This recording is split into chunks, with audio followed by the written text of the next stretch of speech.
Mag-asawang nagtutulungan sa buhay, magsasaka, magkasama sa hirap at ginhawa, at kasama ang kanilang pamilya. Pinay farmer sa Japan, buhay, magsasaka, mag-asawang nagtutulungan. Yan ang buhay, Pinay farmer sa Japan. Anumang hirap at pagod, basta laging magkakasama tayo. Kasama ang pamilya at kanyang asawa, nagtutulungan, buhay magsasaka.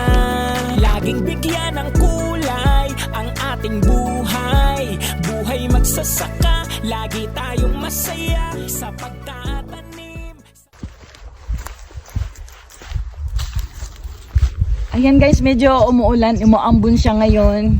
Ayan, medyo yung panahon naging comedy na siya. Ayan, umuulan konti, kaya siguro hanggang dito matatapos ngayong araw na to ang ating pag-harvest ng black beans, dahil si Dana mamaya, ayan, at saka malapit na rin yung halian na rin, kasi mamaya din ulit mga alas 4 magtatrabaho si Dana. Ayan, paalis na siya sa trabaho mga 4, kaya hanggang dito na lang dahil kailangan din ng kunting pahinga. Thank you for watching guys!